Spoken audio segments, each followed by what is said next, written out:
Well, we're gonna get started here. So if you're still in the foyer, you can stay out there if you want. I guess this is not a very formal service, but for those of you who don't know, we had I think you're here. Never mind.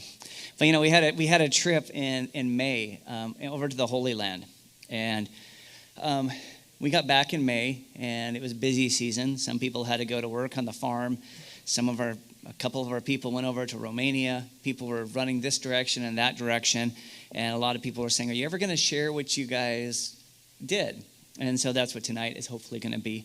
Unlike the old days where you might get do you remember when you had to borrow somebody's slide projector and hold up a sheet in your living room, and then keep replacing the carousels? Everything will be up here on the screen. And then what we're going to do tonight is, unbeknownst to my son right here, Garrett, is going to be, for the people on our trip, we know you're scattered around. We're not going to make you sit up here and be stared at. But as I'm going, I'm going to stop and say if anyone wants to say something about that, Garrett can run a microphone over to where you are at, whether it's something that stands out to you or was interesting. It's not just supposed to be me up here with a variety show, and it's supposed to be that anyone can share. But we'll just talk about some of the places that we went and have some fun with it. But first, let's open in prayer, and then we'll just jump in to talking about our tour to the Holy Land. Lord in heaven, thank you so much for the opportunity to be here tonight. Thank you for those who are able to take the trip and those who've come out tonight just to hear about this great experience and to be able to participate in the sharing of it. And we do thank you. And that the places we read about in the Bible are real places that happen to real people. And that they're not fables or morality tales, but that you have intimately acquainted yourself with human beings and for the purpose of saving us ultimately. And we thank you that when we see the places in the Bible, that we can have no doubts that these are real acts of history. Thank you, Lord, in Jesus' name. Amen. Okay, so the short story, and it can be a very long story. Whenever I get to talking about Israel, I could go a long time, but we're going to spare you. So we have pictures, and I have a clock that I'm looking at to keep moving. When I first came here, it was found out pretty quickly that I had led tours to Israel. And some people said, it's been a long time since anyone here, at least as a church, has taken a trip. Would you be willing to do that? And that's not a very hard incentive for me. I love going to the land of Israel and to the Holy Land. One, because for me, I have two passions in life. I have more than two, but two that are very high on the list. And one of which is God's word in the Bible, and the other one which is history. Had I not been in ministry, I probably would have been a history teacher. I love both of them, and a tour to the Holy Land is this perfect cross-section of where it's not work. It's just, this is so much fun. I can't believe you get to do this. But on top of that, so when I was a little kid, long time ago, my parents were, through some ministry people that they'd been encountered with, they had been the youth pastors, gifted a trip to the Holy Land. And my mom did not want to go. She's like, who will take care of the kids? My dad pulled some strings, got his mom to watch us, and they went over on a trip to both Egypt and Israel and Jordan while his mother watched us. And I remember, though, before they left, my mom's like, Gary, I don't really want to go. And I'm like, take me. There's a free spot. I want to go. And so I got left behind. My mom was convinced to go. She came back, and her before the trip and after the trip was substantially different. Before she went, she's like, I don't want to go. And when she came back, she was like, that was the most amazing trip I've ever been on. Just the way the Bible, it's the difference between seeing something in 2 dimensions and in 3D, is that kind of how she might describe it. Like actually seeing the places with your own eyes. So not only did I feel left out and had this unchecked box in my own mind, but I got to see how deeply impactful it was on my mom in particular, because I knew my dad liked it and was going to enjoy it. So I took a trip to the Holy Land after I finished college and just joined a group and went. And I thought that would probably be the end of it because I'd always wanted to go. And then when I became a youth pastor, and way back in 1998, I had run into some people, and they said, we love bringing young people to the Holy Land. A lot of people, because they have means later in life, you're not paying for school loans and trying to get started, wait until they're retired where they have the time and opportunity. It says if you can take high schoolers and college kids, they have a whole lifetime of ministries and biblical knowledge. And so I started putting together a tour, and that was how I got into this tour hosting experience, because I'd finish a tour and somebody else would say, hey, we couldn't go on the last one because of life circumstances or hadn't saved money. Would you ever do another one? And for me, it's a vicarious thrill of being able to see other people just enjoy the trip. To me, that's just so much fun. When you're the tour host, I'm not going to lie to you, it's still a lot of fun, but there's parts of it that are just work. You're dealing with the itinerary, you're making sure everyone is where they need to go. You have to check with the hotel and the tour operator and changing things. But that small amount of work in no way outweighs the experience I get to have, but even the experience I get to watch other people have. And it's such a joy for me. So when I came here, that was not a hard sell. I went back in 98. I went on my own in 2001. That's when I was on an archaeological dig. And then there was a long break. Some stuff happened in the Middle East. You may have heard about it. So we didn't go back until 2005. And by that time I was married to Lori, and she came with me. And then we went in, when did we go next? 2010, I believe. I went in 2010, and then I went in 2015, when we took them. I don't know. They were very little. 2013, and then it would have been a long, long break until we came here and get to go again. And so this is the first trip in a long time, but it was delayed. As you know, when I first came here in 2019, we packed out the ambassador's room, or I think it was the ambassador's room that we were meeting in, and there's a lot of people that wanted to go, and we were putting together this great trip, had more than 40 people wanting to go, and then something called COVID happened, which was, for those who finally made it on this trip, you guys are real troopers. For those of you who couldn't continue, that is not a put down. It was a chore to be able to get to the point to go on this trip. Let's see, I put it up here, not for you to read, this is just for me. Originally, we were going to be going in November of 2020. Obviously, that was not happening. No one was going anywhere in November of 2020, not overseas. And then we wanted to go again in April, and we couldn't go in April because Israel was shut down, and it was just really hard to go. And by this point, a lot of people had signed up, said, we're going to tap out, and there was no blame at all there. I was thinking, is this ever going to happen? But the trip started to come together, and we got to August of 2021, and it was not ideal. Some people didn't want to go because, people like to go into nearer to the equator in August, kind of the opposite of our snowbirds. So some people said, we'd like to go at a different time. And that makes sense. And some people who had originally wanted to go, some people might be related, Nat and Sylvia said, we're starting families, and now we have babies, and we can't go. And so the dynamics of our group kept changing. But we had enough people to go in August, and that's right when the Delta variant spiked. And we're like, oh no. And plus, the regulations to get overseas were very cumbersome. And all of us were actually a little bit relieved when we couldn't go in August. But then the following May was an option, and the trip started to come together. And so we finally, after all this time, got to go this last May. Our numbers still changed because at the last moment, we added a couple, only to lose a couple because they got COVID. They were totally healthy, but they couldn't travel. And so then we had some open spots, and we got Julie Peters. We got the Flugs. I don't know where you're sitting. They're here somewhere, I think. Hello, yeah. To take their spot, and so that was great. We didn't lose numbers. We actually added one because one of the War Canteen families, not the ones here tonight, found their friends, the Flugs. I talked to Julie, and almost all of a sudden, the last minute, you're like, hey, we have one extra spot. Can we still squeeze them in? And we could. Actually, Lori and Will were last-minute additions for our own family, which I know always raises a few people's eyebrows because you've seen him try to behave in church. Will, not Lori. And so we went. So here's our group up there. This is the group that we went to Israel with. This was taken on the last day in Jerusalem. I know it just looks like a park bench anywhere. But I'm going to walk you through this kind of in order. We started off in the United States because that's where we live. And we left out of PDX.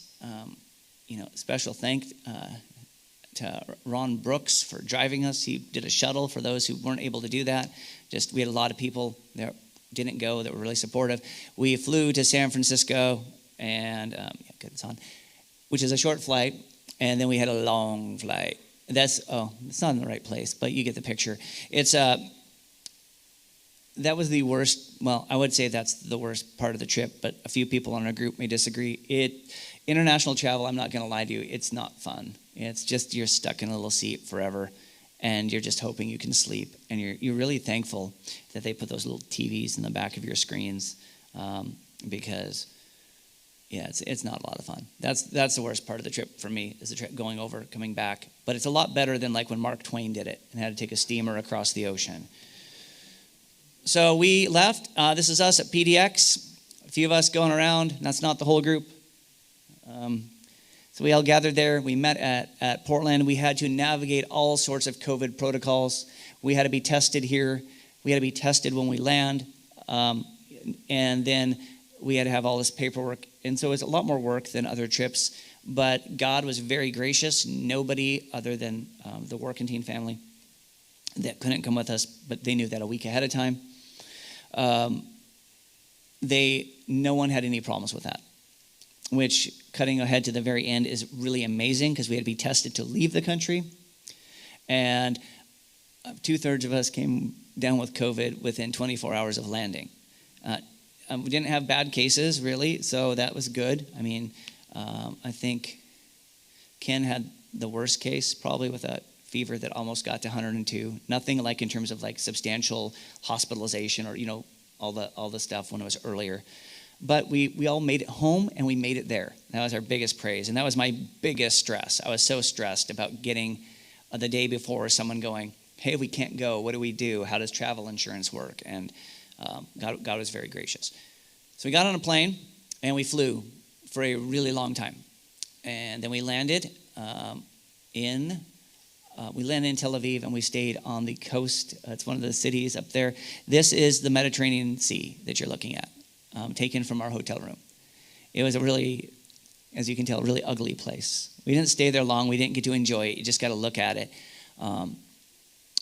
That was in Herzliya, correct, guys? Is it Herzliya?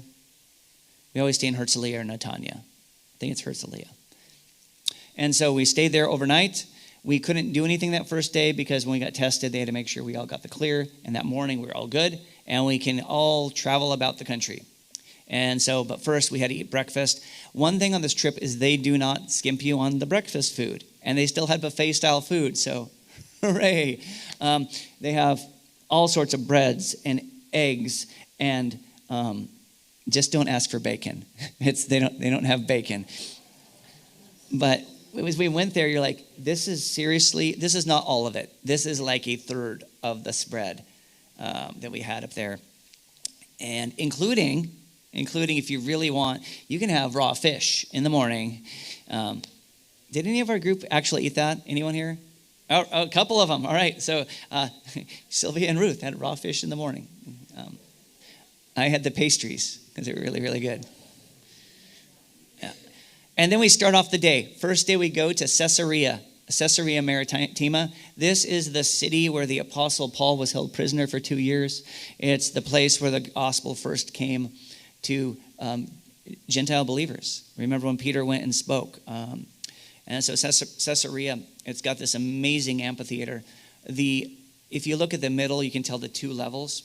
Some of that is reconstructed, but many of those seats are original, dating back to the time of the Apostle Paul. And the amphitheater still has that amazing Roman engineering and acoustics. So we sat there. Our guide, Hani, who led the group, he's a person of faith, which is so much of a blessing when you're over there, and takes the stories of the Bible very seriously and very dear to his heart as well. Would share with us. And so we'd read about the scripture. He'd tell about the different places. You get a chance to wander around a little bit. So we had a lot of fun. Dress in Israel, by the way, is very casual. It's very similar to Southern California, different times of years, unless you go out into the desert, which would be more like Palm Springs. But so whatever you would wear in Southern California and that time of year is probably very similar to what you would wear there. And most dress, unless you're at a holy site, is very casual. So T-shirts, shorts, or blue jeans are very normal. Well, when we went there, there's more places. If you look at that top middle picture there, that is what remains of Herod's palace. It was right there on the coast, and actually the part filled with water that kind of looks like a rectangle, that was his swimming pool. He actually had an indoor swimming pool that could be used as like a high school competition. And so it was pretty amazing. The aqueduct in the upper right-hand corner is how they brought water to the city. They'd have it on such a minimal decline that it would go miles and miles and miles. You didn't have to have it raised considerable elevation. What they could do is, without modern technology, you just go, how in the world? They knew their math. They knew their math. And so we spent some time here at Caesarea. Got the Crockett's in the lower picture there, posing by the Mediterranean Sea. And then we went out from there, drove up the coastline, and we went to a place called Morocco, or it's basically Mount Carmel. Mount Carmel, if you're speaking English. If you're speaking Hebrew, Mount Carmel. That's the place where Elijah would have had the contest with the prophets of Baal. Remember when he said, if God is God, then serve him. If Baal is God, serve him. Why do you waver between the two opinions? And so they said, go down, and it would be probably on the tops of this hill. And it's really interesting for two reasons. One, because this is a historic site of where God intervened in human history, but also because we are looking out to the left-hand side where it flattens out into the Jezreel Valley, also which is known as the Valley of Harmageddon or Armageddon in English. So when we think about that great end times conflict, you're just looking out there and going, it's the breadbasket of Israel, by the way. It's fields and farms, and they grow amazing amounts of food and citrus and grains. But one of the generals, I think it was General Allenby, said it's the world's most perfectly designed battle site. So I guess someday that'll be put to good use, or bad use, depending how you look at that. After there, we travel around. Unfortunate part about a trip, it is a survey. You have to go quickly from place to place. The great part, I'll show you a picture. We're on an air-conditioned, nice bus with great chairs. You can put stuff underneath. One of our participants would have to take a walker certain times when their legs got tired. They could fold it up, put it underneath. And we had a wonderful bus driver as well. But then we went to Megiddo itself. Remember we said the Valley of Harmageddon, Valley of the Mount of Megiddo. So Megiddo is an ancient city in Israel, and this gives you an idea of what the ancient cities look like today. They look like flat little hilltops, kind of like a trapezoid, right? They're flat on the top. And what those are progressive levels of settlement. One level of settlement built on another level of settlement, and those could be destruction through warfare. But also sometimes if they just wanted to redo the city, a new king comes on and says the city's kind of trashy, they would fill in the previous level and build the building material and raise it up a level. So it keeps getting taller and taller, which makes it more defensible, but also you see the progressive levels of settlement. And in the ancient world, you needed three things to have a city. You needed to be along a trade route, you needed water, and you needed to be able to defend yourself. And so that's why you find the cities. Interestingly enough, less than 200 years ago, no one knew what these flat hills were, and there were theories. People were like, maybe they were brick factories to build their cities. And that was seriously one of the theories. They started digging down, and they found out, they are the cities. They just looked very different than a European-style 1800s, 1700s cities. Megiddo goes way back to pre-Abraham. It was a fortified city in the time of Solomon and later kings. This is where King Josiah died as well. So we went there. The old cities go back to the Canaanite people. That is a Canaanite sacrificial altar. And even though, of course, there was human sacrifice and all sorts of abominations and worship there, this one, they only found like animal bones. So there were places like sacrifices to Molech and places like that. This is not. We have no indication this was such an altar, but it goes. This is pre-conquest, pre-Joshua. That altar, if they dig down far enough. The trick about archaeology, it's kind of, some of you have ever been to like Seattle's underground? You know, when you go downtown Seattle, and you go downtown, like here's old Seattle. They have that in some places in Portland too. But every time you dig down, you have the opportunity to find an older level of inhabitants and historical evidence. But you also have to remove or destroy the level above it. So if you get to some really good finds, you go, do we dig lower and ruin this, at least from its natural state, or do we risk seeing what's beneath it? So if they know there's another settlement, another civilization, a king they're looking for, they'll probably do that. But if they find something really interesting and there's no evidence through archives, they might not go lower. And that's the risk. Sometimes they'll remove it, but there's so much historical evidence in the Holy Land, there's not enough funding to do all the places. And so everyone's vying for work crews and funding for the grants, international grants. So there's more left uncovered than there is more left covered than there is uncovered. And then we went to Nazareth. I would like to tell you that Nazareth was amazing, but it's just a city today. And funny thing, people deal with biblical artifacts there the way that you might deal with Native American artifacts if you found it on your farm. It's like, shh, don't tell anyone because we're going to, something would, just shut down your farm for a season. And so people aren't really excited when they find antiquities there because the Israel Antiquities Authority has to come out and see what you're allowed to do on your own land. But so they built the town over the top. Nazareth in the time of Christ was a sleepy little village. Today it is a large Arab city, divided between the Christian Arabs, and the Muslim Arabs. And whether you're an atheist or not, you're defined as a Christian Arab or a Muslim Arab because you are assigned religiously. So 3 groups, you'll either be Christian, Muslim, or Jewish. That doesn't mean all of those people are practicing. There is also Nazareth Elite, which is now a Jewish community on the outside of town. We didn't visit that. But we did, and I know the pictures are kind of small. The bottom one there, go to a place called Nazareth Village. It's owned by the YMCA. It's on their property. And they do a recreation of what first century Nazareth would be like. You could see pottery making. You could see them threshing the floor. And on the one hand, it may seem like actors' theater, but when it's actually in Nazareth, that's pretty amazing to see people in the location where Jesus grew up, because we know he spent so many of his formative years there. All right. So there's our bus, big nice bus. It's nicer than the buses we had here at our church, but yeah. What? Oh, except for when our air conditioning did leak one day. that was pretty funny. One of the things got plugged up, and all of a sudden people were like getting bombarded with water in about 3 seats. It got fixed overnight, but it was who was it that got soaked? Did you? Yeah, Sylvia, was there someone? The Crockett's, I think. Yeah, they got some of that, right? Didn't you get hit by water or your seats?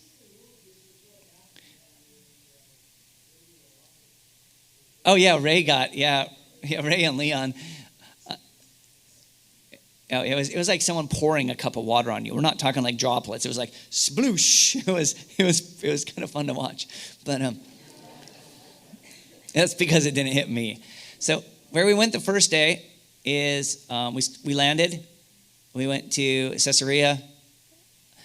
We went to Mount Carmel, to Megiddo, to Nazareth, and then we ended up spending overnight on the Sea of Galilee in Tiberias, which is it's a city. It's only mentioned like once in Scripture, I think maybe twice actually, but that's because Jesus never went there to our recollection. It was a Roman establishment of Gentiles.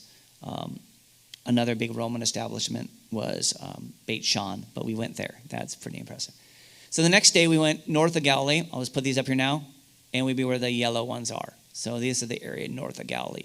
But before I go any further, if somebody from our group wants to say anything, no one has to say anything. I hope I made that clear. But anything that stood out about arriving, the first places we went, or if at any place you say, hey, stop, something really cool happened there, I want to share. So if someone's on our group just raise your hand, like I said, and Garrett will bring over a microphone. Okay. So, oops, that's blackout. Then next day we went to Hatzor, and I love Hatzor because that's where I dug on my dig in 2001. And I only spent 3 weeks there, but it was digging all day long, and it was just a really formative, impactful experience.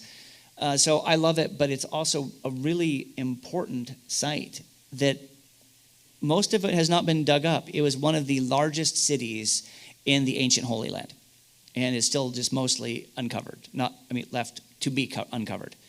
It was a city that Joshua burned. Remember King Jabin, we would say that in English, but he's up there and he had the alliance of the northern kings. See, in the time of Israel, each city had its own king. Some of them were legit, we would think of as legitimate kings from a European perspective, and some of them we'd think of regional little warlords over their own little fortified city. But he had, in every right, could have been called a real king, and he had other people basically were vassal states to him. It's a city that had trade with both the Egyptian Empire and the Neo-Babylonian, Sumerian empires in the Middle East. And so one of the reasons people want to dig it up is when they're trying to sync up the timelines and figure exactly when the Hebrews got there and other things. Because they had correspondence with the other chronologies, they said we could finally get all the chronologies linked if Joshua just wouldn't have burned it. But they're still really hoping they find some archives there someday.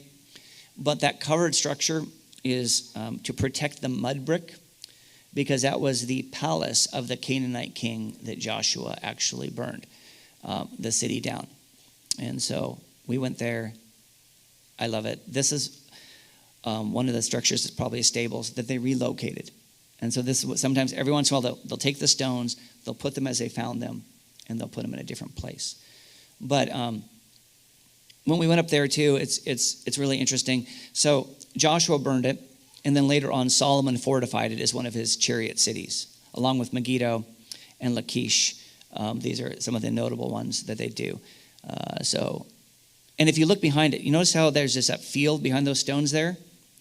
As far as the rise of that hill back there, not the far hill that's way in the distance, but that kind of middle ridge, that is all the city of Hatzor, still uncovered. That was a lower city where the commoners dwelt. The part that they're excavating is the administrative or royal district, but they haven't even touched what's down below. So who knows what's there.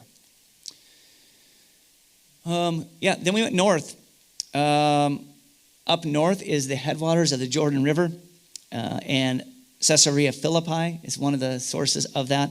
At that place, also called Banias, or Panias, after the Greek god Pan, is where Jesus said, and it was called the gates of hell by the Jewish people, and maybe the Greeks as well. But when Jesus said, Peter gave the great confession, he said, and the gates of hell will not prevail against it. It was also a word play, not just a spiritual truth. It was right nearby this place.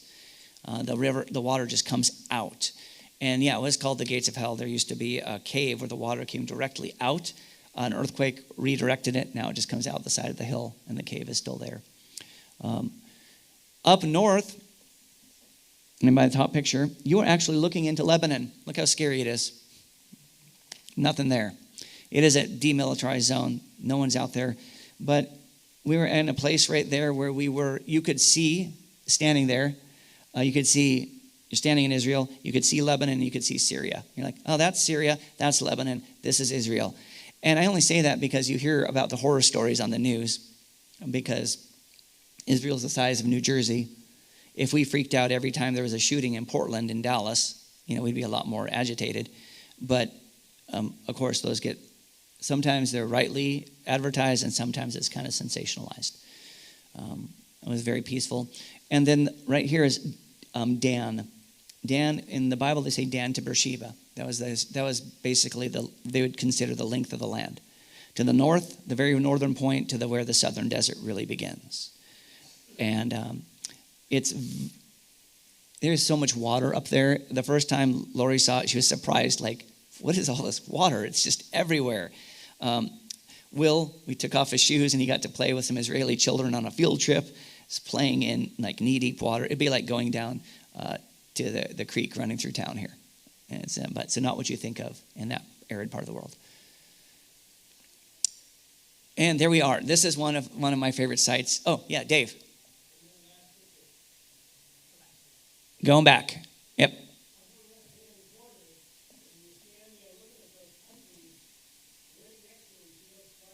Yep. Yeah, I'll repeat that in case you didn't hear. Dave was saying, if you look at those little metal things above the ground, look like giant staples. Those are bunkers from the Six-Day War in 1967. So that was the front line of a battle in the Six-Day War. So that was all battlefield out there. And you can go through. I don't have time to put all the pictures. I want to let you out of here sometime tonight. But some of our people had an opportunity to walk through the old trenches that are still there. Those metal things serve to remind you to keep your head down. That's why, because you don't want your head up. You don't want it taken off by a sniper. It's really interesting, and you just see how against all expectations and every odd, the Jewish people are back in the land. And I would tell you that I don't believe that's an accident of history, regardless of what a lot of people think, even some Christians think. But then when God says in the book of Ezekiel that they will be gathered back to the land in unbelief, and they are largely in unbelief, even of the God of the Old Testament, same God, but not realizing Jesus Christ. Most of the people in Israel are very secular, which is surprising. But we'll show you some that are not soon. That'll be fun. Thank you, Dave. All right. This is Laish. Oh, yay. Okay. So if Lord, I have this ready. It's like Vanna White, remember? I'll buy a vowel. Can I get an E? All right, but this is Laish. If you look, the top of the picture is cut off. It has, you know, those coverings. They're kind of a semicircle that some people have to park their boats or RVs under. The entire city gates are under a larger something like that, because that is mud brick. Mud brick does very well when it's under the ground. So that is this gate. It's a gate of a city. I know it's hard to tell because there's that scaffolding, but in the middle of it, there's actually a doorway, which is filled in with sediment. And that would have been the entrance to the ancient city of Laish. In the book of Judges, the tribe of Dan went and conquered the people of Laish, which were actually outside of the territorial boundaries of Israel. So they kind of just wiped out this group of people that was not very warlike. And they took over the land because it was a good land. But we know Judges was just a really dark period in the history of Israel. And they built their new city right beside it, Dan, which they renamed after their tribe. But Laish, which was conquered, was a city that dates back to pre-Abraham. And as we were reading, for those you remember in the book of Genesis, Abraham would have walked through those exact gates. So it's one of the oldest places we see. Like, you could almost see if he was a vandal going, Abraham was here, scratched into it. But you start to think about that, like Abraham. We're not talking New Testament disciples, but how far back some of these places go. And then we went. This is in the Golan Heights. It's a village called Katzrin. It's a Talmudic village, which means post New Testament, really. But I didn't take a lot of pictures. It's kind of hard to get photography to do it justice. But they have how housing would have looked at the time, built out of stones. This was an actual synagogue that's been put back together. Would have been the same type of construction they had at the time of Christ. And they're putting it back together. So they have these pillars which would have supported probably a wood ceiling. Most of the building would have been made out of stone. But yeah, we're sitting in an ancient synagogue. And then we went to Arbel, which is a big rocky cliffside overlooking the Sea of Galilee before we went home that night. This trip, I also photographed flowers because I'd photographed all the ruins, all of these times. And they're pretty. Those are thorny, though, so don't grab them. I keep pushing along. Okay, so and this is the view looking down. It's a very steep cliff looking down onto the Sea of Galilee, which also has many other names: Lake Gennesaret, Lake Kinneret, the Sea of Tiberias, It's got a lot of names. We just usually call it Galilee. It's below sea level, quite a ways below sea level. The whole Jordan Valley is. The lowest spot on earth that is not covered by water is the Dead Sea. It's pretty interesting. And if you're looking down there in the upper left-hand corner of your screen, there are some modern establishments. I don't know where it is. Which is this one? Yeah. Like around here is, I think that's Nof Genesar, which is where we would go out on a boat ride later. And if you go up over here, am I in the right place? Is Capernaum, basically. I could have those wrong. But that's the cities of the Bible right there on the northern shore of the Sea of Galilee. Anything else? Second day. Going once, twice. Yeah, I know you always have something to say, Dave, and I like that. Magdala, yeah, hey, let's go. But Magdala, I'd never been there before. I think it's just to the right here. We'll show you some pictures. Magdala is a new excavation, which is the city that Mary the Magdalene came from. And Magdala is because Migdal is tower. There was a big tower there that they probably did a lot of their smoking of the fish, because they would smoke it so they could take it to other places. They salt it or smoke it. If you're going to, the big commerce, you have to be able to travel with it so it won't spoil. At night, sometimes you can go out and go exploring. This is in Tiberias. Some of our group would go out and look around and take pictures and just look for fun things to do. And so this is just down on the Sea of Galilee. Sometimes those are some of the most fun experiences, is when you're off tour and just immersing yourself in the culture. Maybe not in the culture, because some of it's really touristy, but be able to experience the land in a really normal way. And it's so bizarre if you're like, I'm going for a walk where Jesus was. It's kind of a unique experience. Yours is on the next night, so we'll get to that, Sylvia. We have the video. All right. This is Sea of Galilee again. We went out the next day. We were almost all around the lake. And this is a church of the Beatitudes. This beautiful chapel was built over an older chapel, and it was beautified and made beautiful by the most excellent leader, Benito Mussolini. So he did something right, but might be a shorter list. But there's a lot of, when you go to the Holy Land, you see that a lot of the places that are commemorated, they had churches built over them. To our modern sensibilities, we like more of a natural park setting, and it can be kind of, why'd they build another church here? I want to see what it looked like. But if at least this way the lands have been preserved and not built over by condominiums, and they've been remembered that way. So it's better than the alternative. But also, a lot of these are traditional places. So this is a traditional location of where Jesus may have given the Sermon on the Mount. Normally when we think Sermon on the Mount, we think him being on the top, which is why they built it up here on top of the hill.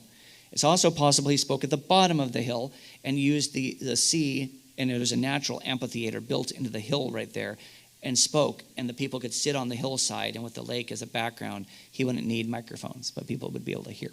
And it's a really unique feature that God in his providence designed for mass communication before microphones. This is another traditional location. You have to look really closely. They had it roped off, so we couldn't go closer. There is a mosaic fish and loaves where the feeding of the 5,000 could have been. It's at a place called Tagba. Again, traditional. We don't know 100%. Most of the group spent longer there. Lori and Will and I and the Queerings went on a trail, which there used to be a trail, the pilgrimage trail, people could walk down, but they built a banana plantation in the middle of it. So we walked through their banana plantation, and we did not take their bananas, but we made it down. And then we go to Capernaum. Okay, if the other sites are traditional, this is one of the ones that always just kind of really excites me, because you go like, oh, here's a church where Jesus gave a sermon. You're like, okay, maybe. Here's a church where Jesus did the feeding of the 5,000. You're like, okay, someone wanted to sell something here, like their T-shirt. I've been to Tagba. But then you get to Capernaum. This is the actual city of where Peter lived with his mother-in-law. This is the actual city where he did the miracles, whether it's the paralyzed man who came through the roof, or whether it's, all the crowds who came out, the preaching in the synagogue.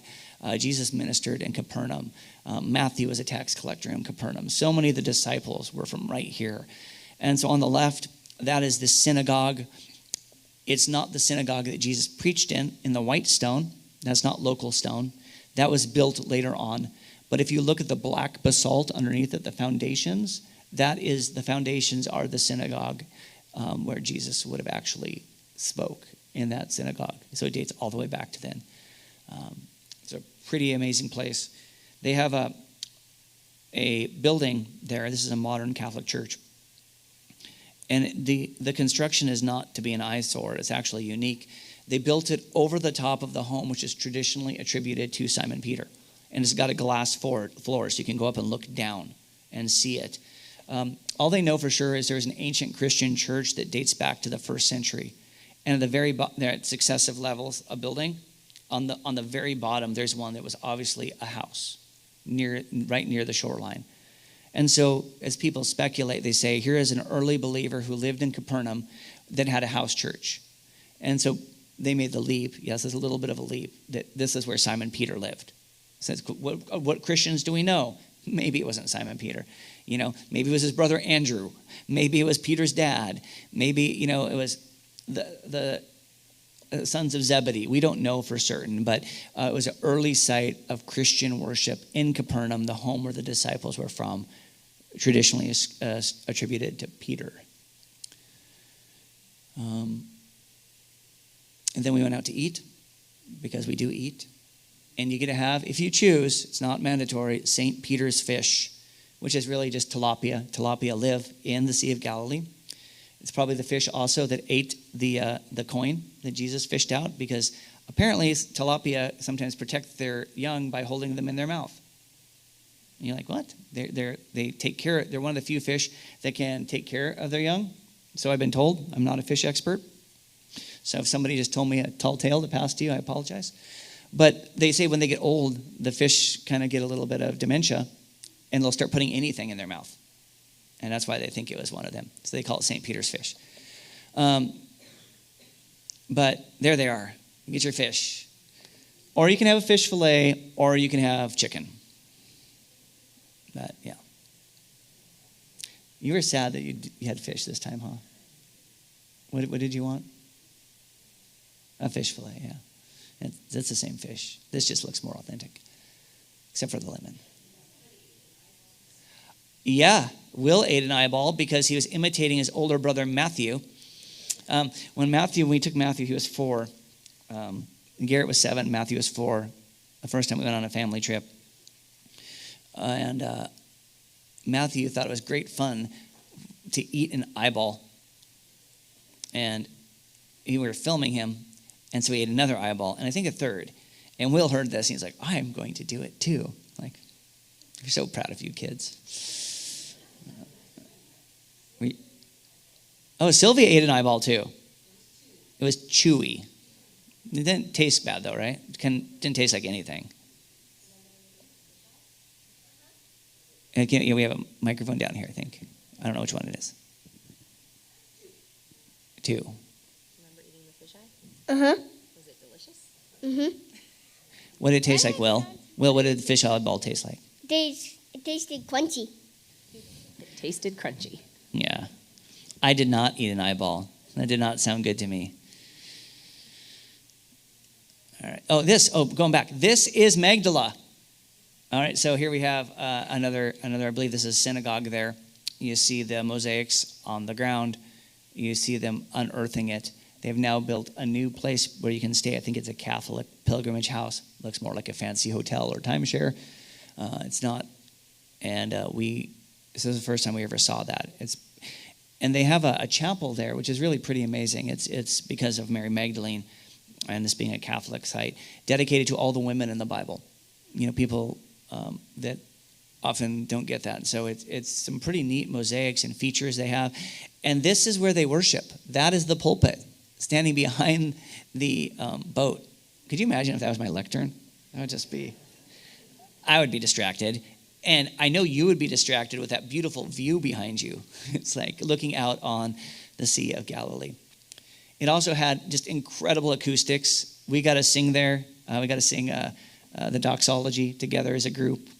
It was things like that are really neat, just to stop and take those moments. Speaking of boats, this, they call it the Jesus boat. It almost certainly did not belong to Jesus, or did he ever ride in it. But in the Bar Kokhba revolt, there was a big battle on the Sea of Galilee. And so a lot of these boats, 135 AD, and also possibly in 70 AD as well. There was another battles all around Sea of Galilee, and there were people who were fighting, and they're on boats, the Hebrews who were revolting against Rome. And many of the boats were sunk during that time in the lake. Now, this one could have sunk by natural causes. It could have sunk in a battle. It could have, who knows why it was there. But there was a drought many years back. Oh, man. Probably at least 40 years ago now, do you think, Rich? And as the water was lower than it had ever been, they found a boat in the clay, not perfectly preserved, back to first centuries. And they had to go through lots of engineering marvels of how to keep it in together. And so this is a first century boat. And it's really, it may look kind of beat up now, but it's very amazing how many different types of wood and the way they put it together to be watertight and to withstand it. And they keep it in a climate-controlled room, and you can go in and see the Jesus boat, which is, of course, a moneymaker for them, because they don't even believe that Jesus is Messiah, but they know Christians do, and will flock to see it, and see an ancient boat from the time of Christ, still preserved because it was in the mud all those years. And then we had a chance to go on a much larger replica of the boat. Those are much bigger than the ones Jesus would have been in. And we get to go out onto the lake and go around. And so they asked us if we wanted our American flag flown. And so we said yes. They did the Star-Spangled Banner. Will got to raise the colors. It was lots of fun. And we went out onto the lake and read some scripture and just had a chance to see. It's roughly, and very roughly, but I would say if you could approximate it to the size of maybe like Lake Tahoe, a little smaller than that, but definitely not as much water there because it's not as deep. But so it's a big body of water. It is a lake, but it's a big body of water. All right. Yeah.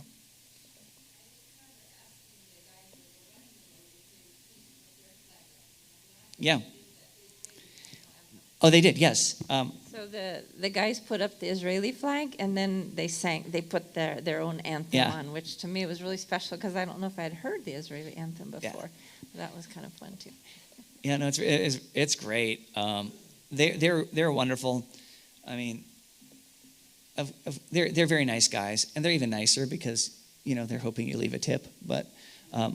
But really, and I don't mean that as a deterrent. This is an industry. This is how they feed their families, and they do a great job, almost. And really, tourism. Some people knock tourism. When you're supposed to pray for the peace of Jerusalem, we can be thankful for tourism because Arabs, Jews, Muslims, Christians, all of them, they want peace because they want to be able to raise their families. The people who have, especially in tourism, they say if it gets rough here, then people don't come, then our lives suffer.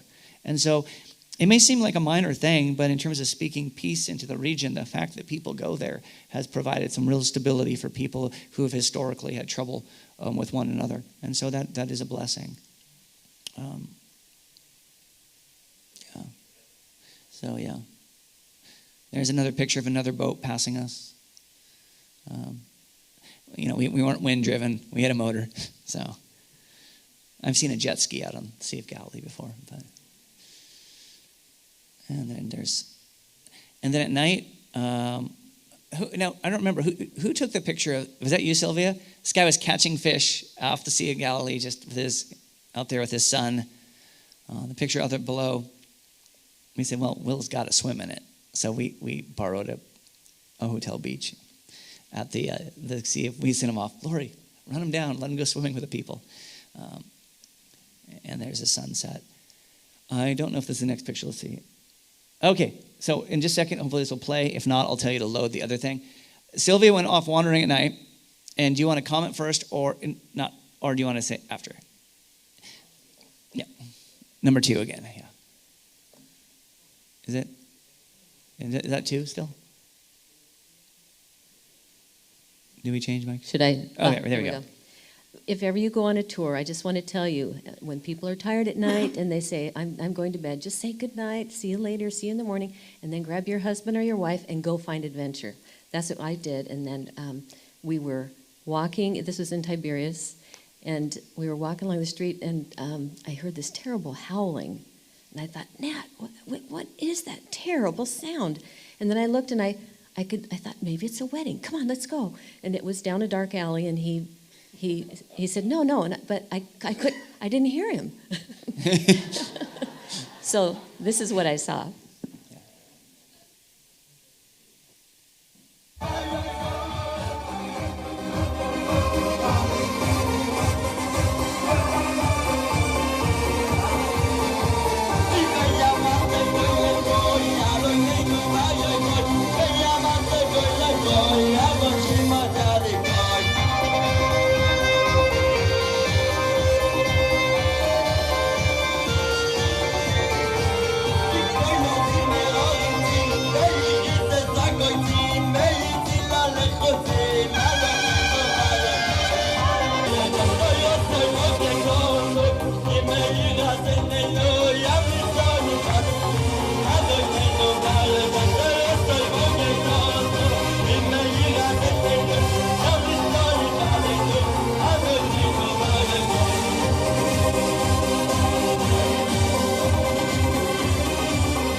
Okay, and most of the time, it feels very modern in Israel, foreign a little bit, more similar than you would expect, because all the Israeli kids are taught English in school.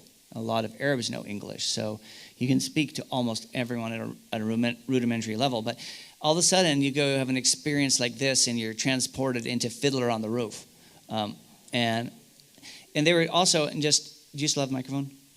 Okay, yeah. It just because they were also very like the fact that you were obviously a tourist. Sometimes you're not welcomed into those private spaces, but they're pretty welcoming, weren't they? And didn't care that you were filming. Yeah, no, I actually got a little bit too close, like I was almost in the dancing line, until my husband pulled me by the neck back. So they were, and I was about the only woman there. It wasn't really, not too many other tourists were there, but I thought at first it was a wedding, but it turned out to be a celebration called La Bomer, which was celebrating the end of a plague and a famous rabbi that had died. And anyway, they take all their belongings that they don't need, and they throw it in a fire and burn it, thinking that was going to stop the plague. And so that's what they celebrate every year. And it happened to be the 40th day after Pentecost. No. Yeah, that's right. After the resurrection of Christ. So, anyway. Yeah, so it's pretty interesting. So a lot of us didn't get to see this. Some of us were back in our you're sleeping. Yeah. And what you miss when you're sleeping? I don't know. All right. Can you? There we go. All right. So after that, so here's where we've already been. The red stars, the yellow stars, and then we went down the Jordan Rift Valley, which is where the Jordan River flows from the Sea of Galilee in the north down to the Dead Sea. And we made some stops on the way down. We will be going to, just in these pictures real quickly, Gideon Spring. Remember Gideon? Stopped before he went to battle. A place called Beit Shan, which is amazing. Jericho, as well as a traditional, probably close to where Jesus was baptized and John the Baptist was baptizing, down. And then we'll end up at our hotel. The next day we'll be at Masada, En-Gedi, Qumran, and the Dead Sea. So all in this Jordan Rift Valley for 2 days, which was pretty fun. Oh, and then the rest of the time we'll be in Jerusalem. So I'm not going to go back to the map because that's where the rest of our trip ended, and that's that blue dot, which is up on a mountain. It goes back up above sea level and considerably above it. It's a steep climb. So you're nearby, but you feel a world away. So we went to this place called Beit Shan. If you look in the back, see that one trapezoidal hill? That's a tell. That's Tel Beit Shan. It's not been excavated. And that was there since Canaanite period of time. It was part of the Decapolis in the time of Jesus. That means these were cities that had their own autonomous rule. They were not under Herod or Pontius Pilate. However, this was a Roman city, and the Romans were make the world Rome. They did not know this existed, the Roman city. They knew there was the Tell, and this was a farmer's field, and I don't remember the exact model, but he went from some model of tractor to, I think it was a John Deere tractor, and the blade went 2 inches deeper into the soil, and he hit a rock. And they dug around, and they found out this entire city was right underneath their field. And so and this is just part of it. It extends under modern Beit Shan, which is a Hebrew city today. There is a full, gladiatorial, arena. Like you think Ben-Hur style, not as big as the one in that movie. They have the actual theater there, the bottom right. They had public toilets. Will is sitting on the public toilet. That's what toilets look like if you went there. Each of those little spots, you could sit on your nice little marble things and sit next. They didn't have the walls. If anybody had problems with modesty, you would not want to be there. They would have men's hours and women's hours. If you had to go, I guess you're just too bad. But yeah, that's always fun. But if you look at, the city is massive. You could spend all day there. And then if you go to the Tell, which goes pre-conquest, pre-Joshua, time of Abraham, you can walk up there if you really wanted to get some exercise. We got our steps every day. We didn't need to go up there. I don't know. There's a Roman bathhouse. There's lots of stuff. And there's good ice cream in the gift shop. We also went to Gideon Spring. That's the first two pictures to the left. The water just comes out of the side of the hill. It's one of these ones that comes down from the mountains and it just comes out, which means the water is actually purified too. It is super clean and pure and you can drink it. It comes out of that cave. Water levels are also considerably lower than they were in the time of Christ. That's because of the modern agriculture sucking off all the water to pump to the fields. So keep in mind some of these places would have had more water back then. But the one also, another natural spring, the one on the right, that is Gan Hashlosha. It is not a religious site, but I like to stop there. You may also see it as Sackney. They have these natural springs, and it's just a stop where you can stop and swim. So we did. There's waterfalls. They have those little fish, too, that the ones that they have.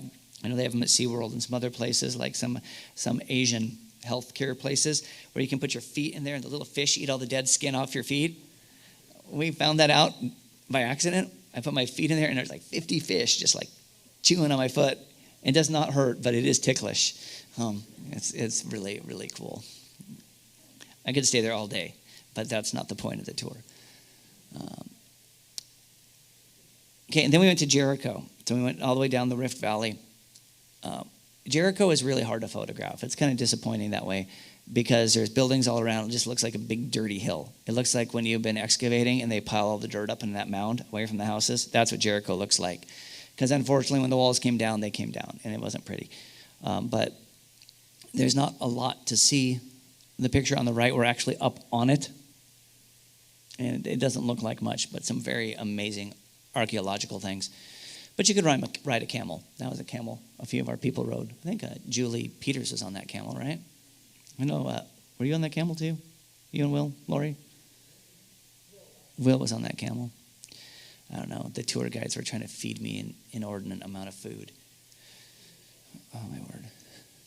And this here is the Jordan River. When you read that old hymn, Mighty Jordan's Mighty Shores, growing up, I always thought like the Columbia River or the Mississippi. It's like our creek. Now, I do want to point out, because I just made this point, that the water levels were much higher in the time of Christ.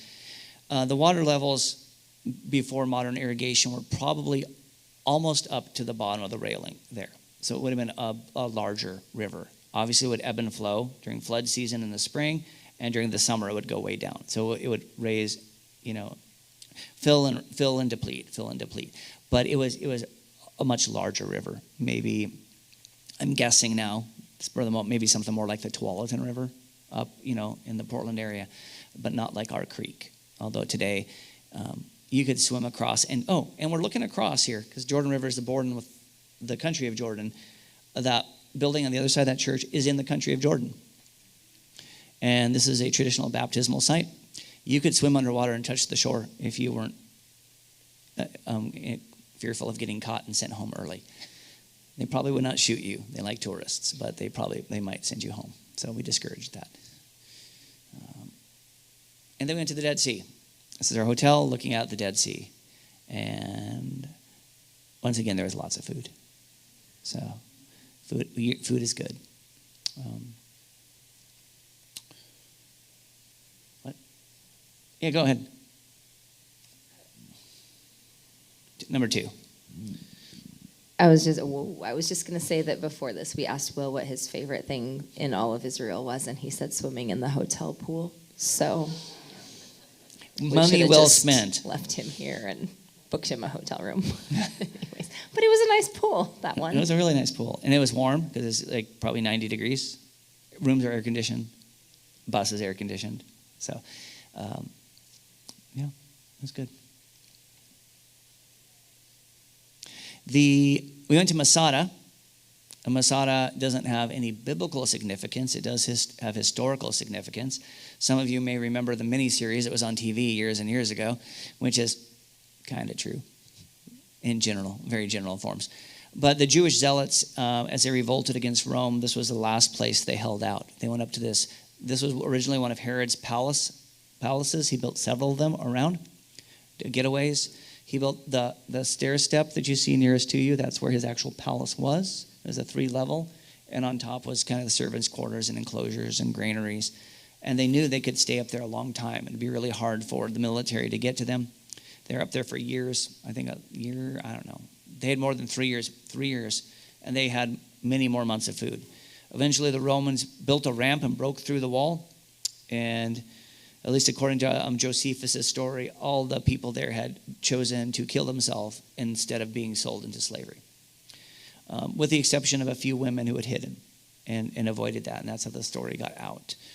And so it was called Israel's last stand. For years, they used to say Masada will never fall again. Now that we're back in the land, it's a historical landmark.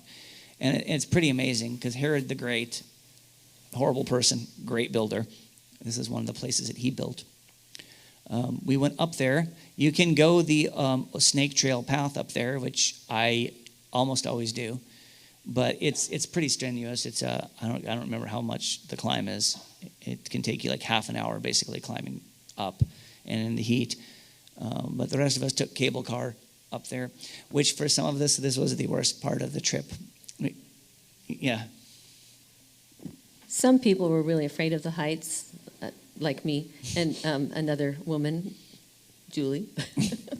Anyway, before we went up, my husband kindly mentioned that I was afraid of heights, and so our dear pastor offered to pray for Julie and for me. And after we said the prayer, little Will came over to me and he said, "Mrs. Sylvia, I'm not afraid of heights. I'll hold your hand." Yeah, so that was fun and sweet, obviously. But yeah, it goes up quick and it comes down quick. It's not really, I will say, for most people, it's not that scary. But if you're afraid of heights, I mean, obviously, it's the only way up and down. So big old, like what they can have, like about 30 to 40 people in that. It's a big car. They're thick cables. I mean, those. Yeah, so we spent some time up there.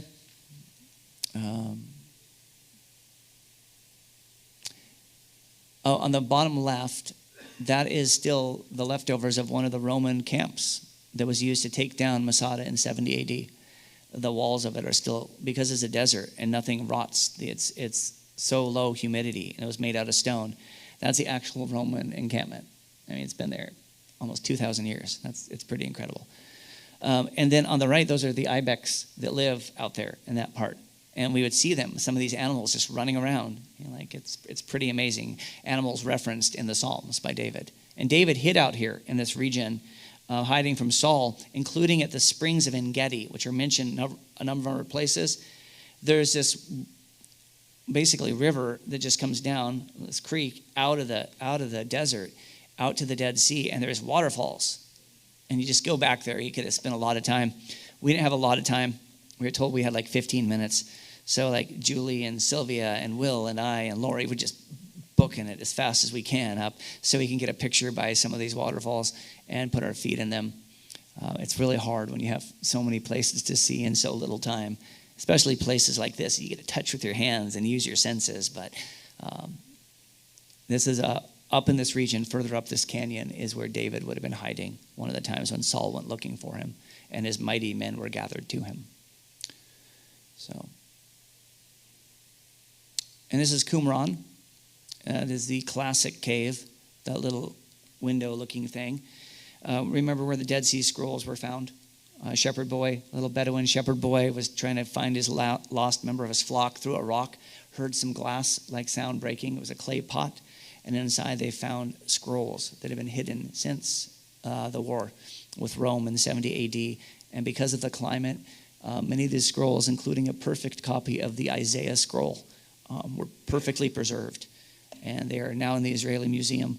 In fact, one of them is not always on display, but when it is, it can go down to like into the bedrock. I don't know if it's like a quarter mile into the ground. They said if we're ever hit by a nuclear bomb, Jerusalem may not survive, but this scroll will survive. So, which is also so important in terms of as a confirmation for our faith, because the scroll of Isaiah matches your modern book of Isaiah if you look at it in Hebrew. The only differences are, they don't even matter. It's like, they're like basic grammar, like someone forgot a comma and someone misspelled the word. But the rest of the text matches 2,000 years later. So when you hear people say, well, your Bible has changed so much, Isaiah 53, which we read this morning about Jesus Christ being our sacrificial lamb, it's right there, preserved since, and the scroll is older than Christ. So they found it in 70 AD, but it's an old scroll then. So this could have been written up to 150 years before Christ was born. There's no price tag you can put on that. And God in his wisdom to preserve it. It's so wonderful. And then we went to the Dead Sea, which few people got water in their eyes. I know Ron enjoyed that immensely.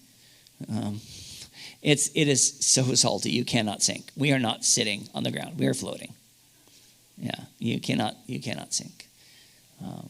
So it's impossible. Well, it's not impossible to drown, I guess, if you float face down, but it's pretty hard. And this is a monastery in a canyon. This is the old Roman road to Jerusalem from Jericho. And it's a very ancient monastery. And there are little Bedouin boys selling bracelets, and that's Will with his new friend. And they didn't really do much, but we asked him for a picture. But that monastery is pretty cool. It was an unplanned stop, really. We just stopped and looked and said, here's an old monastery. And there's still monks down there. And do you remember, Rich, is that St. George's? Is that what they call it? Yeah, St. George's Monastery. You can hike down there and visit it. It'd be a long hike for our trip for something that's not, it's post-biblical, but pretty amazing. This is also the road, incidentally, that Jesus used as a story of the Good Samaritan. This would have been the road the Good Samaritan would have been coming up. It was a place for robbers and people to hide out as well. And then we arrive in Jerusalem. So we listen to that song, Jerusalem, Jerusalem, coming in. I would sing it, but I don't know the words. And you don't want to hear that. So we get there, and it's pretty amazing. They say, I don't know who they are, but I've heard people say, there's some places in the world where the veil between heaven and earth seems a little bit thinner. And Jerusalem is really one of those places. You can almost feel, not that necessarily the people are any more holy, but it feels like this is a place where God has visited. It's a really unique feeling. So we went to the Mount of Olives, and you see the Dome of the Rock in the background. That approximates where Solomon's temple would have been, where Jesus would have been. And that's why it's important. Yeah, see, I'm kind of torn. I do a lot of research on that. I'll show you this other thing when we get up there on one of the days. There is another shrine up there just to the north of the Dome of the Rock called the Dome of the Spirits, or Dome of the Chain. It's a little tiny one. And I'm not saying either one's definitely the site, but I think the evidence is pretty evenly weighted in terms of one has more historical attestation, but the Dome of the Chain seems to be, it matches the sight lines better in terms of when they said coming from the Mount of Olives.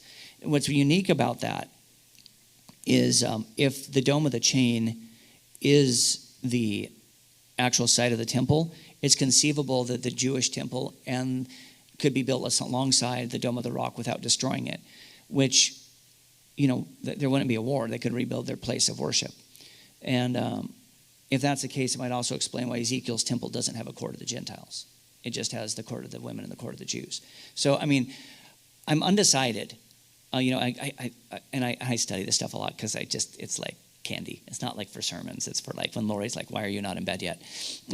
But there's a few other things that I think, the one that it's further south, not on the Temple Mount, I don't think that has good archaeological backing.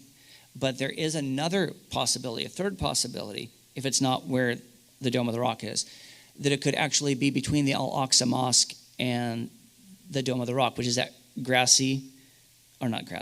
trees, where the trees are really thick to the left of the Dome of the Rock. There is a fountain there, and there's some people who think it was underneath that fountain was where the Holy of Holies was. That's a minority view site. I put that as like third runner-up, or second runner-up, I guess would technically be. Third choice. So if I was pressed for it, at the moment, and I'd probably change my mind tomorrow, I'd probably say it was Dome of the Spirits, then Al-Aqsa Mosque, and then that. But the first two I just go back and forth. The other thing about where the Dome of the Rock is, what they do know for sure is there was a Crusader place built on top of that. So there are historical places. There was a place of worship. The Crusaders built a church there, and it was in the octagonal shape of the Crusaders, which is why the Dome of the Rock is also an octagon, because they went over the Crusader ruins. And there's a big rock in there, which they call the foundation stone, and according to tradition is where Abraham sacrificed Isaac. That's not a biblical reference. It's just a tradition. But the other thing is, at the Dome of the Spirits, you can also see the bedrock too. It's a higher point there. And so underneath that one, you see the bedrock. So it's kind of like very comparable aspects. It's, I don't know. It's not why you came here, but all of you. Maybe you and I could. But so yeah, Will rode a camel again. It was great. And for me, it was just the photo shoot. Also, these are graves on the Mount of Olives. Because if from the book of Zechariah, when the Lord will return, the Jews believe in the book of Zechariah. They may not believe it's Jesus, but they believe in the resurrection of the dead on that day. And when the Lord will set foot on the Mount of Olives, that they believe the people there will be resurrected first because they're closest to the epicenter. And so it is a lot of money and a great privilege for Jewish people to be buried on the Mount of Olives facing Jerusalem. It's a huge Hebrew cemetery, and that's what those boxes are up there. And the rocks on top are how they commemorate their dead. They don't put flowers on the graves, they put rocks on the graves, kind of a stones, like the standing stones. So when you see people putting rocks on top of those stone boxes, that's a tribute, not an insult. Yeah, Dave. Yeah.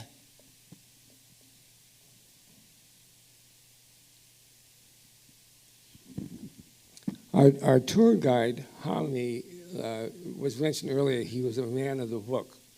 And so when we were standing there and he was describing these sarcophaguses, he said, you remember when Jesus did the triumphal entry and they were all crying out, Hosanna, Hosanna, Hosanna. And the agitator says, tell them to stop, don't do that. He says, I tell you, if they stop, even the stones will cry out. He says another word for stones in Hebrew was those sarcophagus. The dead would cry out. Yeah, it could also could be an attestation that the very dead, the stones, the graves would cry out. It was amazing. It was an emotional thing. Yeah, it's pretty amazing. Thank you, Dave. And like I said, you guys can go and interrupt me at any time. I get to talk way too much around here, proportionally. Flowers. We then walk down the Mount of Olives. There's this little streetway. You make your way down because at the foot in the valley, at the bottom of it is an ancient garden, which we know as Gethsemane. It was an olive garden, probably an olive grove used for produce to harvest olive oil. The trees that are there today are not original because we know the Romans cut them all down. And really later on, the Ottomans cut a lot of trees down too. But there are some that are nearly 2,000 years old. And so they're probably the first ones that grew up after the destruction of Jerusalem in 70 AD. And also sometimes maybe they're actually the same trees that grew out of the same root system. You know, the tree itself was cut down, but the same root system goes all the way back to the time of Christ. They live an inordinately long time. And so when we went down there, the ones on the right, those are olive trees in the olive gardens there. We went both to the giant one and also a private garden, which we got a much quieter, reflective time. It was really neat. The other one is Church of All Nations. Once again, historical spot, traditional spot, I should say, where Jesus actually paused to pray, because there's a big rock, and it matches what they did in the paintings. So it had to be where Jesus was. But, all right. Then we went to the Hebrew University, and this is a map of Jerusalem created around the topography of what it looked like in the time of Christ. They would actually say, the Hebrews who built it, what it looked like right before the Romans destroyed it. But that's an artist's rendition of the temple in the time of Jesus. And just to give you the scope of this model, the people in the background from another group. It's very enormous, and it's a really good picture. We try to take groups to it to give that visual image of what Jerusalem used to look like without all the modern conveniences, clothing stores and McDonald's restaurants. So we went to another place which was undoubtedly not the real site. They have the upper room. You can go see it. Come and see the upper room of Jesus. And you're like, that was destroyed by the Romans. It wasn't there. But the room, see with those high arches there? They call it the upper room. It was a traditional site. It is absolutely not the place. But those are Crusader arches. So those go back to 1000 AD, that room, all the way to that period of time. In an old period of Jerusalem, and one of the gates to the old city. And then we got to go to the garden tomb. When you talk to people about where was Jesus actually crucified and buried, they're almost undoubtedly really close to each other. He was probably buried in a garden, might have been a working garden, an olive press. This tomb was built into the stone in an olive garden, they think, and they had water, and they had... And this is Gordon's Calvary, for those of you who know it by that name. The other option is the Church of the Holy Sepulchre, which originally would have looked like this. By the Catholic way of preserving it, they carved out the mountain, they built a church over the top of everything. And so it's kind of gaudy and doesn't feel right. I would say the better evidence for where Jesus was actually crucified and buried is the Church of the Holy Sepulchre. But this one feels right. This one emotionally feels right. When you go there, it's a very reflective place. This is a first century tomb. It's authentic, first century tomb. There was no body in it when they found it. It was right next to a road where they would have had public executions, stonings, crucifixions. So is it possible it's a place? Of course it is. The bottom line is it doesn't matter the place. The tomb is empty. He's not there. So, and that's the greatest thing about it. So, but yeah,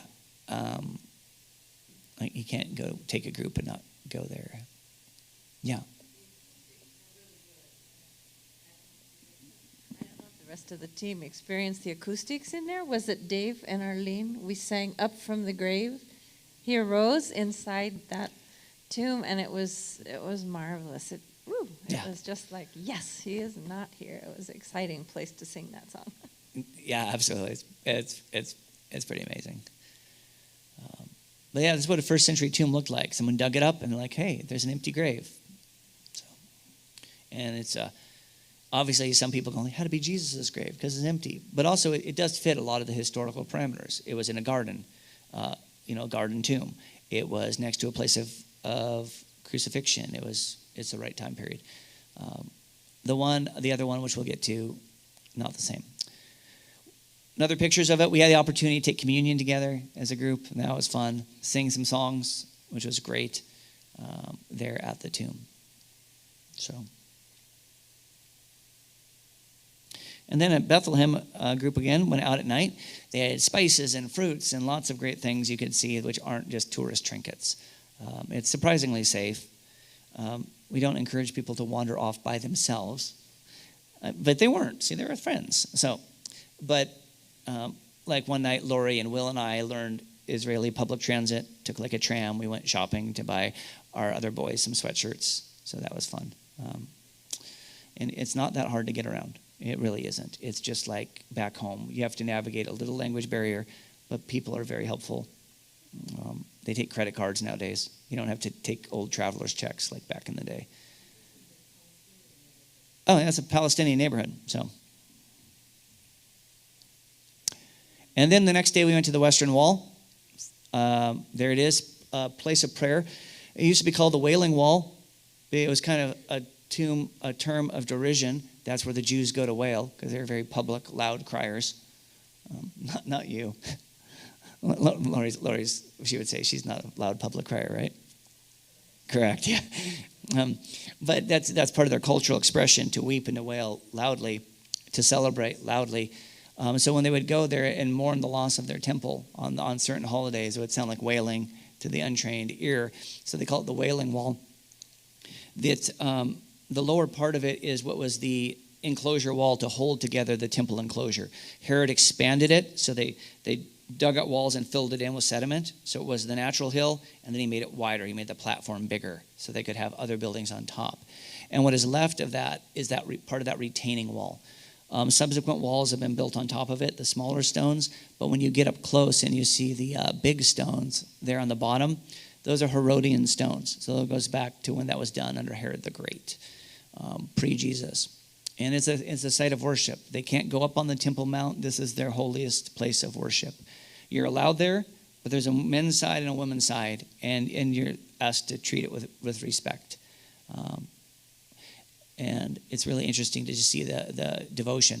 A tradition that people would do is they'd write their prayers and stick them in the walls because, I don't know, they're closer to God. We know it doesn't matter where it is, but it is. Sometimes those experiences are good for us because we know our prayers can be felt more sincerely, not because they actually have any more merit with God, but it kind of gives you that ability to focus. And then we went back and then what they call the rabbinic tunnels. So you go back along, there's a tunnel that goes behind the buildings and underneath, and this goes down to the foundation of where the stone would have been at the time of Herod. So it's a lot bigger stretch.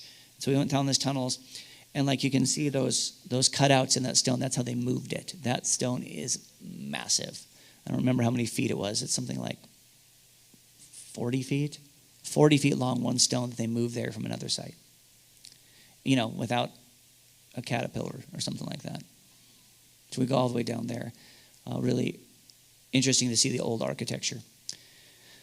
Also that day we went to the city of David. City of David is mostly under buildings. It's outside of Old Jerusalem because the architects got it wrong for the modern walls.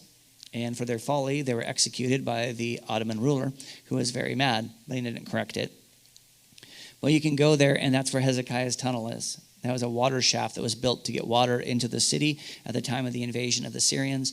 And you can go, quarter of a mile, through the water. Came up to Will's chest, came up to my waist, whatever. Not on that picture, but 1,700 feet. And it goes down.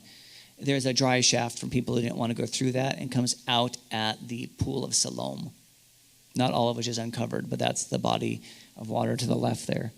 And it's dark. You have headlamps. You go through. It was a great trip, except for the fact that there was a lot of school children behind us, and they were singing and yelling so loud. And so it just echoes through the stone. I'd never had that before, but they were loud. But it was fun. And then we went to the Holocaust Museum, which is always an interesting place where Israel would not be a state by most people's reckoning had it not been for the Holocaust. That's by what the Jewish people say. It's one of those situations where God used the evil of men to accomplish something good. But that does not erase the fact that what happened to the Jewish people was a huge evil. Not them alone, we know, in the Holocaust. Gypsies and other people were murdered as well, handicapped, and it can go on. But 6 million Jewish people died in the concentration camps in the purging of World War II. And so they have a museum there to commemorate that. And every person in the military has to go through it, which incidentally, every boy and girl is required to serve mandatory service in the military in Israel, with a few exceptions. If a young girl is married, she doesn't have to serve.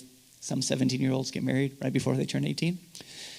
If you're going to rabbinic school for religion, you don't have to serve, and then there's some health exceptions. But almost everyone has to serve for 2 or 3 years.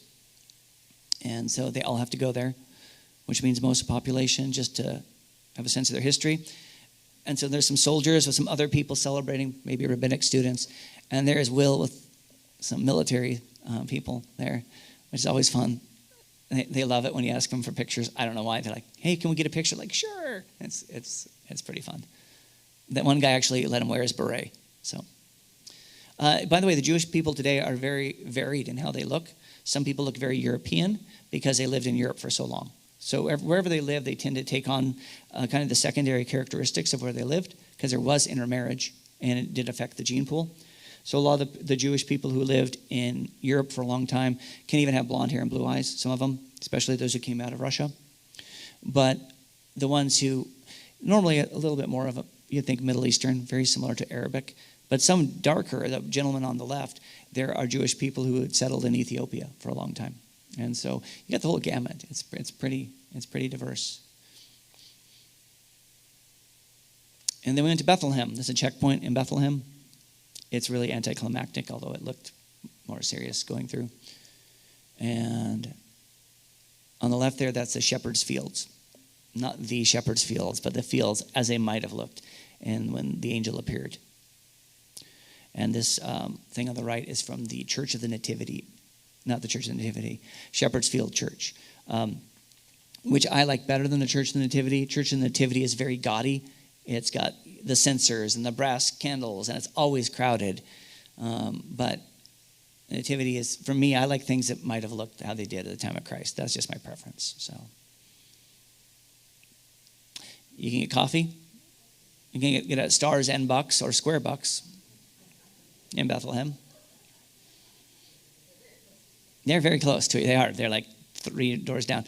And this little boy could charge you, dressed as a shepherd by Shepherd's Fields, to take his picture with the sheep. It's good and bad. He makes money. The bad thing is the fathers won't let them go to school as long as they can make more money posing with their sheep. So that's kind of like, what do you do? He's not getting an education because he's supporting his family because he's cute. So I don't know. It's kind of a mixed bag. And this is the Church of the Nativity, which these aren't great pictures, but if you look on the one on the right, you got all those little hanging, like, it smells like incense. But it's cool too. I mean, it's really great when no one's there. Let me say that. Which, I mean, you don't want people not to be in church, but it's a lot better when no one's there because you can actually see it. A lot of times it's very, very full. We did go down below the church because there are caves down there, and that's why they believe these could have been the caves or the stable where Mary gave birth to Jesus. Obviously, there's lots of caves. We can't see. These are the caves. But in the cave that we are in, for sure, there's another cave that is the traditional site where Jesus was born. But this is where St. Jerome, who wrote the Vulgate version of the Bible, actually lived in Israel to do language study, and he lived in this cave. And so we went down there and is buried, I believe. So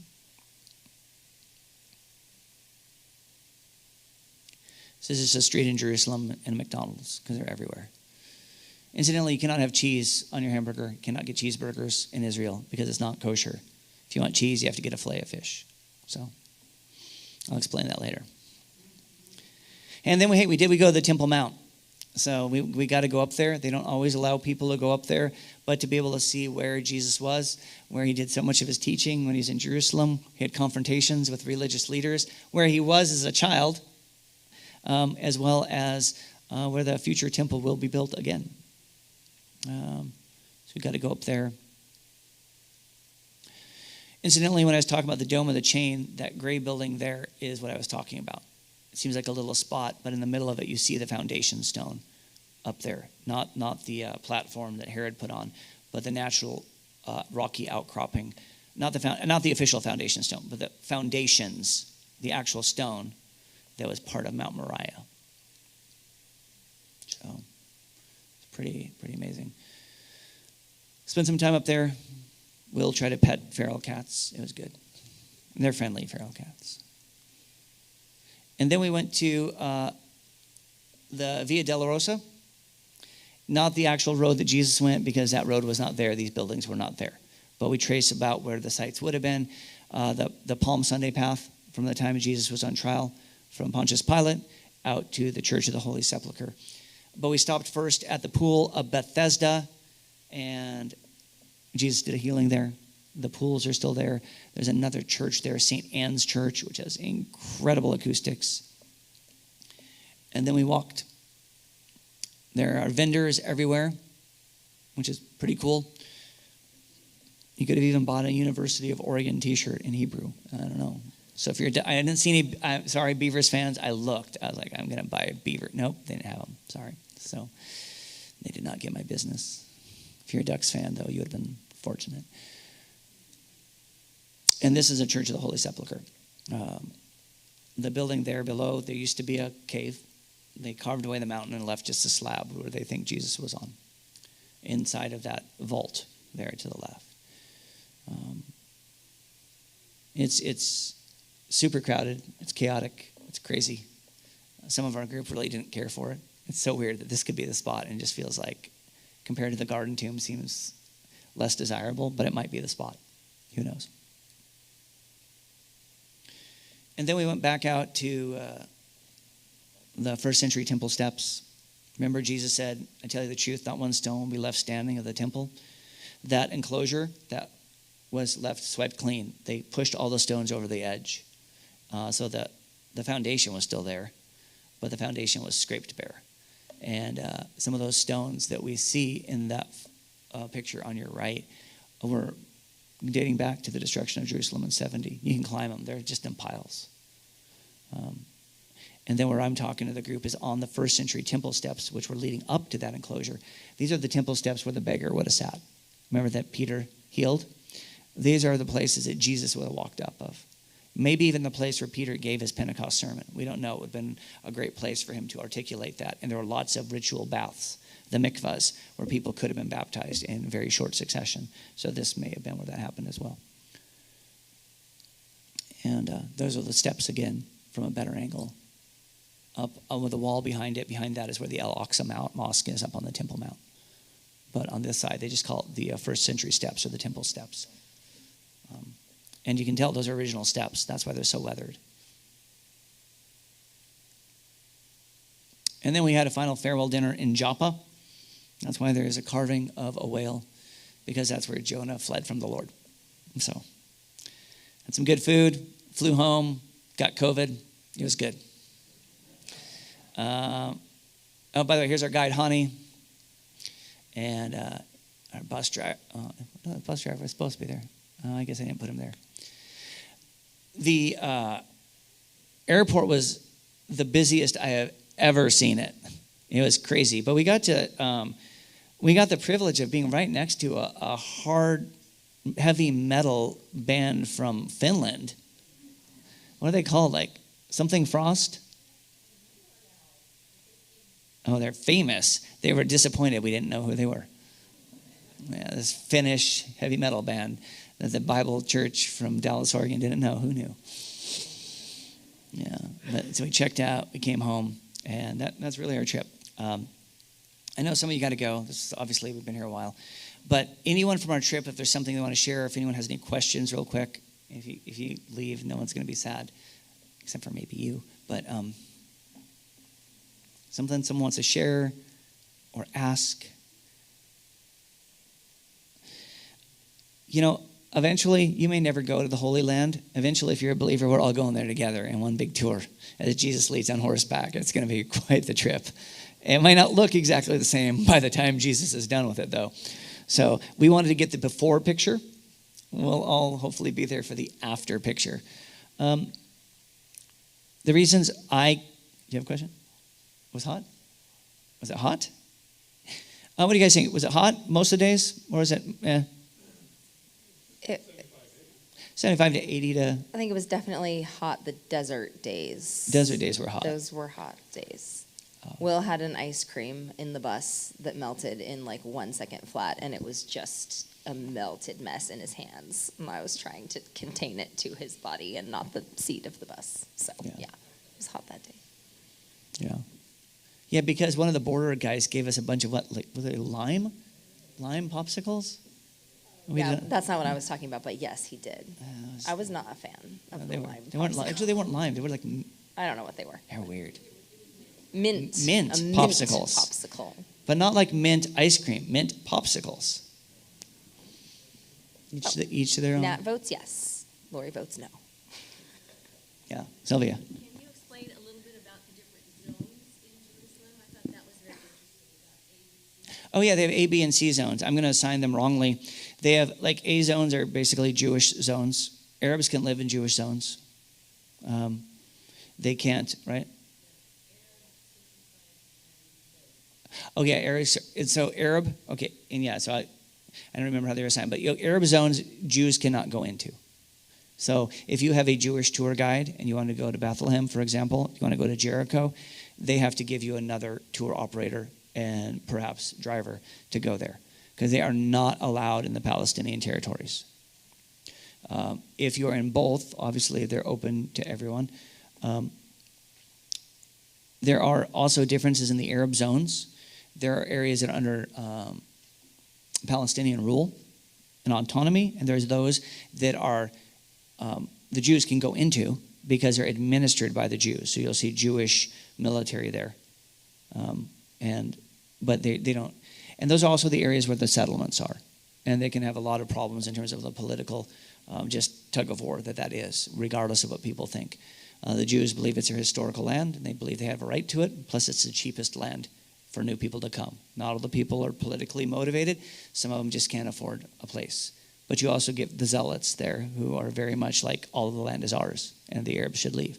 So it's a mixed bag, and it's people are very polarized opinions on it. Who live there? I'm saying, because a lot of people want to live in peace, and they see the settlements as a deterrent to peace. Other people say, well, God said we're coming back, and we're here. So you try not to have political discussions with your tour operators unless they bring them up, because they live there and they have some very firm opinions, especially those, even if they're a Christian and they're Palestinian in heritage, they might have a different point of view than you and I might have back here at home as believers, and you want to be respectful to that and not make an issue there, since we're guests and they're giving us a little bit a guide. I got a very different perspective when I had a Jewish believer only one time leading our trip. And his view of the settlements and everything else was very different than we would have had if we would have pressed Hani, who was very, very nice and very civil about all these things, try to have a middle road. But then you have zones where Jews can go in the military. They're administered by the Jews. They're settled by the Palestinians, with the exception of the settlements. You have the zones where they're only Arabs and they're administered by the Arabs. This would be Ramallah. This would be Bethlehem. It's certainly the Gaza Strip, but that's just a mess. No one goes there anymore. And it's unfortunate. It used to be a beautiful place. And then they have the Jewish-controlled, actual Israel proper zones. And so those are, they say C for like circumcised. But, yeah. So. But when you're going from one zone to the next.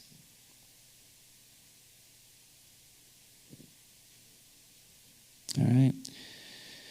No, I'll keep leading these tours as long as I can, and not because I have to go, but because other people have to go, and I don't mind going at all. So yeah, we'll do it again, Lord willing. I can't say when. I don't have a date yet. I know originally I want to have two tours, one in 2020 and one in 2022.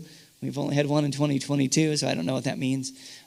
Essentially, for me to put on a tour, I need probably at least 15 people to say, hey, we're ready, we want to go, let us know. Because that's kind of the critical mass. If you have 15 people, you'll probably lose 5, but you'll probably gain 5 back. And then 20 is, once you're above 20, the cost starts to get more reasonable. We know costs on anything are not reasonable right now, whether it's gas or bananas or, you name it. But it hasn't been that bad. So, last questions? I know we went longer. It's a long trip trying to pack in 10 days into a short amount of time. I could have, any one of these things I could have said a lot more. It was a really great chance. We had such a great group of people to travel with. People got along. They were nice to each other. The bus was big enough. If you wanted some time by yourself, you could find some space by yourself or fall asleep. But you also could, make some friendships and share an experience, and that was pretty special too. So, yes, we did. Couldn't take pictures inside of it. Oh, that's a bummer. It's funny too, because when I went the first time, I thought Lori would think it was boring. And it was one of the most meaningful spots to her to see the Isaiah scroll. It was just because you're like, wow, this is the word of God, like confirmed, like here. So, it's pretty amazing. So, yeah, there's places we couldn't take good pictures of that I didn't put up there that are really neat to see in person, but not good in photography. It's like, what am I even looking at? I hope you're able to enjoy and seeing the pictures. If you see anyone on the trip, I'd really encourage you to. I'm always aware of the fact that I can come across as like an apologist for Israel and Israel trips, because that's what I'm passionate about. And I'm going to see things through a very partial lenses. I love this. But talking to other people who went on the trip, I think that'll give you a newer, fresher sense of what did it look like to see it, maybe for the first time or for the first time in a long time. What was it like to you? Because like I was sharing, my mom did not want to go, and she loved it. My wife did not want to go the first time. She was like, I told her, hey, we're going to take a trip to Israel, and she thought I was selling her something that would never happen. So she goes, okay, honey, yeah, sure. And she's like, I'll go with you, thinking it would never happen. And then it did. And she's like, oh dear, we're actually going. And she heard the stories like a bunch of you of like, it's a war zone, what's going to happen? But I would say for you, pretty impactful though. And now you always want to go back. Twice. So She went back twice. Yeah. And now she's like, we should go by herself and rent a car and drive around and see all the places that aren't tourist places. But yes. And all right. Swim. Thank you so much for being here. Please take the chance to talk to other people. I'm going to close in prayer again.